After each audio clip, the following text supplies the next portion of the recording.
Every time we find out about new Pokemon games, one of my favorite things to do is to go back to old games and draw connections between them. Maybe there were hints about the new games left behind in the old games for us to discover.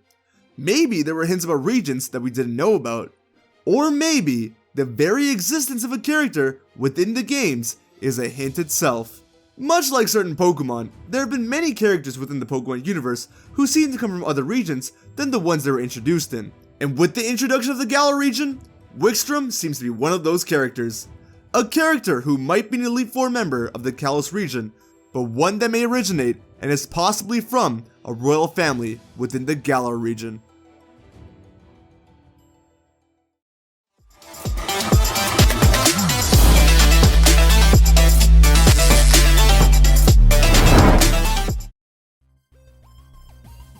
What's going on, guys? HybridHero here.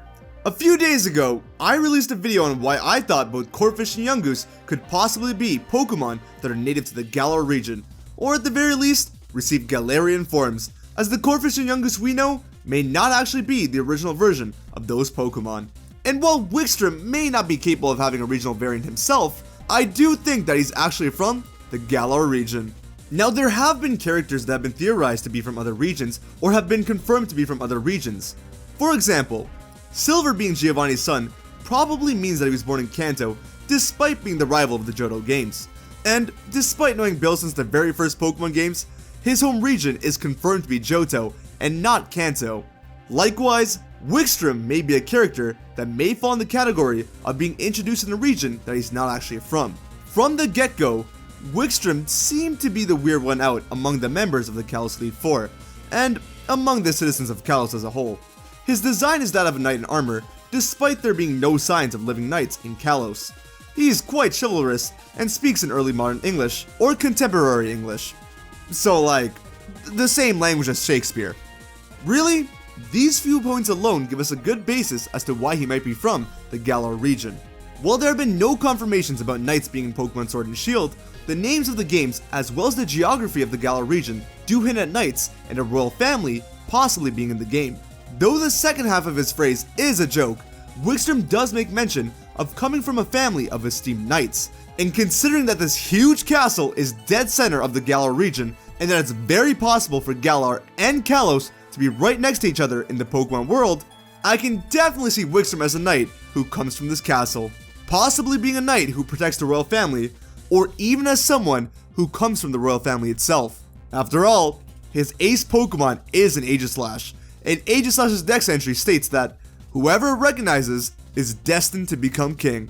Generally, kings are chosen generation after generation within the same royal family, and seeing how Wikstrom probably isn't from Perfume Palace or the Kalos royal family, it's very possible that Wikstrom is a descendant of the Galar royal family, which could even be the family that was on the other side of the Kalos War.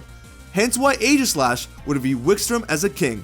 And no, him having the Aegislash more than likely doesn't hint towards anything related to Pokemon Sword and Pokemon Shield.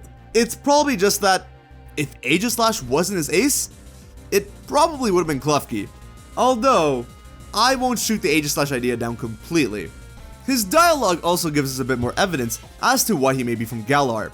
Yes, he does say things like "on guard," which is very French, but it's very common for English knights to use that phrase as well. And it's also very common for people that speak in early modern English to say things like mayhap. As I joked around earlier, when I say that he speaks in early modern English, I'm saying that he speaks like he's Shakespeare. And Shakespeare's from the UK, the country that Galar is based off of. Now you may be thinking that connecting Shakespeare in this sense is a bit of a stretch, but Wikstrom actually has dialogue that makes a connection to Shakespeare himself. What now? What sweet, glorious pain and joy now rock my mighty heart. My will, which even Shakespeare's, trembles so fine at a battle as this. You guys know that with acting in a voice like this, I definitely aced my English class. Come on now. Shakespeare's?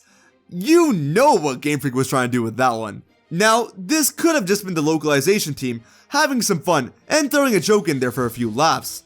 But with all these small connections regarding his origin, his appearance, and his dialogue, I can definitely see Wikstrom appearing and originating from the Galar region. If Wikstrom really is from Galar, it's very possible that we could see him be a much bigger character in these games. Right now, Wikstrom isn't a king, nor is he the champion of Kalos. He's an Elite 4 member of Kalos. But maybe Aegislash's dex entry is hinting at the possibility that he might be the champion of the Galar region. Or it could be that Galar and Kalos share the same league, and that Aegislash's dex entry is hinting that Wikstrom will be the new champion of the Kalos League. Who knows?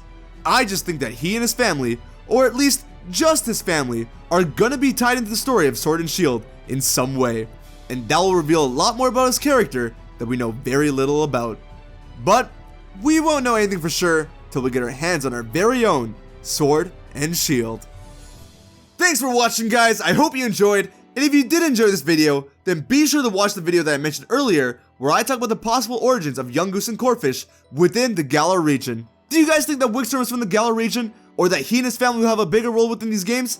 And if you do, what role do you think they'll have within these games? Let me know. Be sure to hero punch the like button if you enjoyed the video, and hit the dislike button if you didn't. Let me know how you feel. Comment down below your thoughts and opinions of the video, as well as your current thoughts and opinions on Sword and Shield. Share the video around if you want to help support the channel. And finally, subscribe and hit the little bell icon if you want to stay up to date with all my content. Take care of yourselves, have a wonderful day, and I will see you on the next video, alright? Later.